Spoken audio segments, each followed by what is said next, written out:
calme ta joie. C'est pas bien de se mettre en colère. Bah, faut pas pleurer quand même.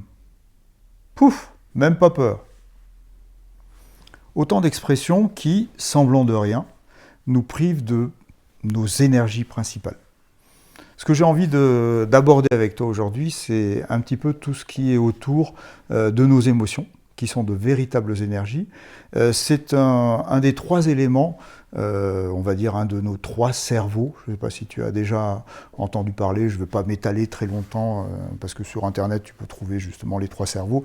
Très souvent, on les illustre avec la main, où on a le néocortex, qui est le lieu de la pensée raisonnée.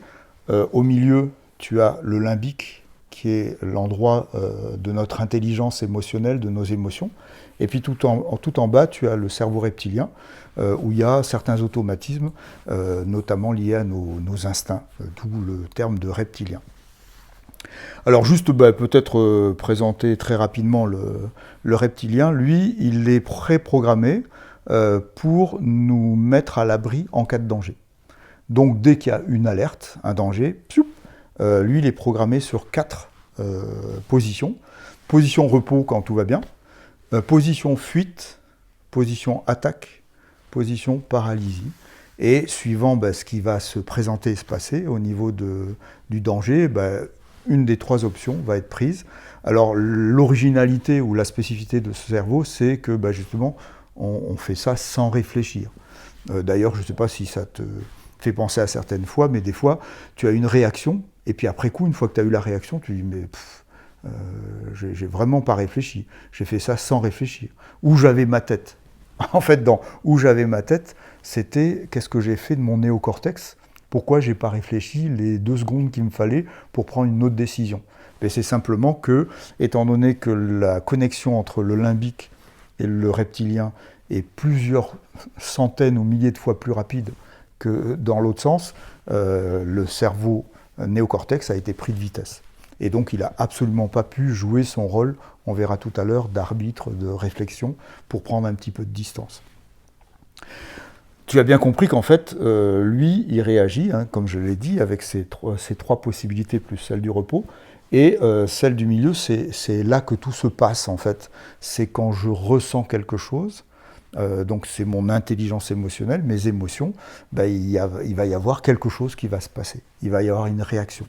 Et je voudrais m'attarder un tout petit peu sur les 4 émotions principales, alors on peut discuter, parce que certains parlent de 4, d'autres de 5, d'autres de 8. D'ailleurs, je t'invite, si tu aimes bien les films animés, d'aller regarder Vice Versa, où il y a les 5 émotions, parce qu'il y en a une de plus qui sont mises en jeu, en scène. Et en fait, il faut vraiment comprendre que ces émotions sont des énergies. Et j'ai exprès commencé de façon un petit peu provocante ma vidéo, en disant par exemple « calme ta joie ». En fait, une de nos énergies, c'est la joie.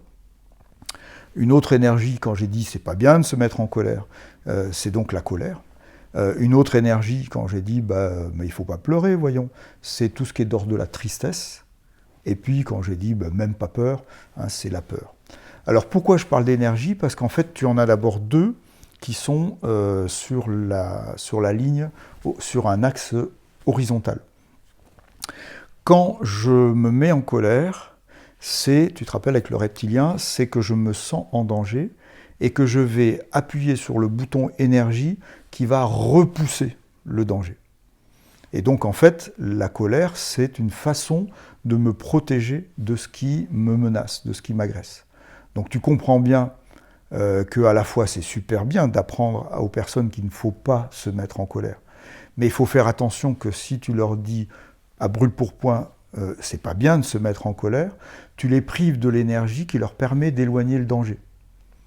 Donc, soit tu leur trouves une autre solution, soit ils n'auront comme autre solution que de fuir tout le temps.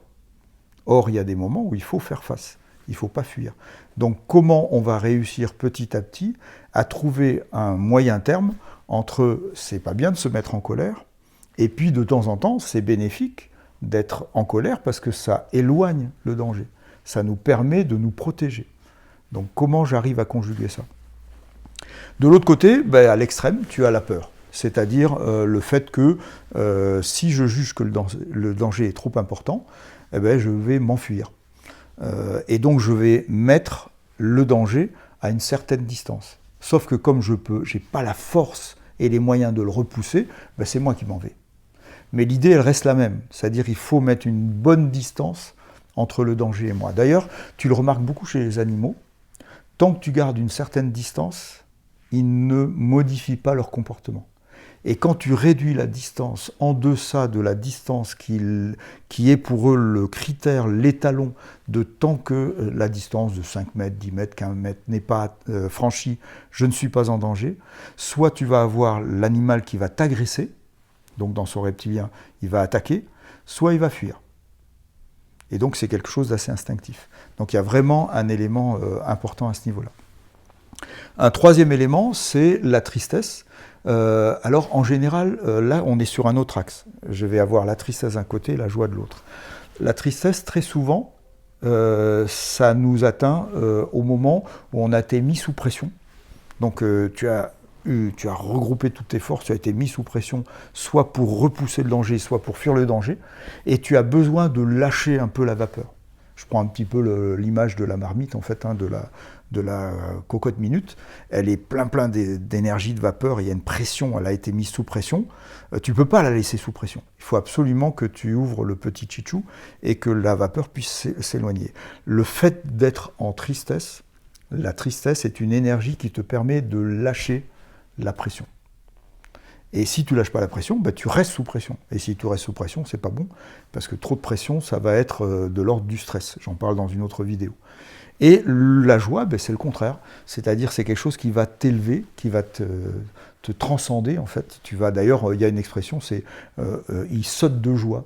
Donc c'est vraiment quelque chose qui t'emmène et qui t'élève. Bah, tu célèbres la victoire parce que le danger est éloigné. Et ça, c'est nécessaire aussi. Et c'est quelque chose qui nous met vraiment dans un état agréable parce que ça nous élève, ça nous transcende, ça nous fait monter, entre guillemets. Voilà, ça c'est vraiment les 4 énergies. Alors du coup, qu'est-ce que je fais avec ces énergies-là? Simplement, c'est me demander quel est le rôle du néocortex. C'est-à-dire, lui, dans l'histoire, c'est un peu comme l'arbitre. Il va essayer de comprendre ce que tu es en train de ressentir et il va essayer avec toi de trouver la meilleure solution à utiliser. Et donc il va t'aider, entre guillemets, à faire le bon choix. Chose que le reptilien ne fait pas. Je prends un exemple. Tu es dans un immeuble de plusieurs étages, et l'immeuble vient de prendre feu. Et il y a une alerte. Et tu ressens de la peur, parce que tu as entendu l'alerte, évacuation immédiate, tu te diriges vers l'ascenseur, et puis tu t'aperçois que c'est en flammes. Donc tu reviens dans l'appartement, et puis tu te diriges vers la fenêtre, et là, si tu écoutes ton instinct, la peur de l'incendie, la peur de mourir, va te pousser à commettre une chose complètement folle, c'est que tu risques de passer par la fenêtre pour échapper à la mort, et en fait tu vas mourir puisque tu es au 15e étage. Le néocortex, lui, il va t'aider à raisonner un petit peu les choses. Alors évidemment, j'ai pris vraiment quelque chose d'extrême, hein, mais l'extrême, c'est, du coup, je vais me mettre à réfléchir. Donc je vais commencer à me mettre à une certaine distance de la situation, grâce au néocortex. Je vais essayer d'analyser. C'est pour ça que je parlais d'une analyse ou d'un arbitre. Qu'est-ce qu'il y a à faire? Si je descends par l'ascenseur, c'est mort. Si je descends par l'escalier, ça peut être possible. Si je vais dans l'autre appartement ou ceci, cela, c'est-à-dire en fait, je vais utiliser le néocortex pour envisager toutes les autres solutions qui ne m'étaient pas arrivées en tout premier au cerveau. Voilà.